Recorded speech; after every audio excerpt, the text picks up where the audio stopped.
It's incredible to know that we have people who have been very willing to serve their country, continue to serve our country, whether it's in uniform, out of uniform, or continuing in federal service. So it's really humbling to me. And, one of the reasons that I think veterans can be so successful in the field of cybersecurity is that with respect to cyber defense in particular, you cannot be effective in this field unless you are a collaborative person, unless you are a team player, unless you are a servant leader.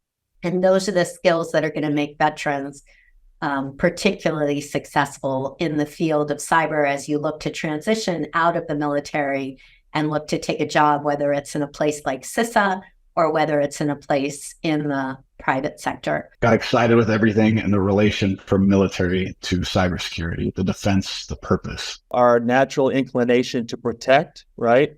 To protect the environment, to protect the cloud, to protect the organization. Those are, sort of innate skills and capabilities that veterans have.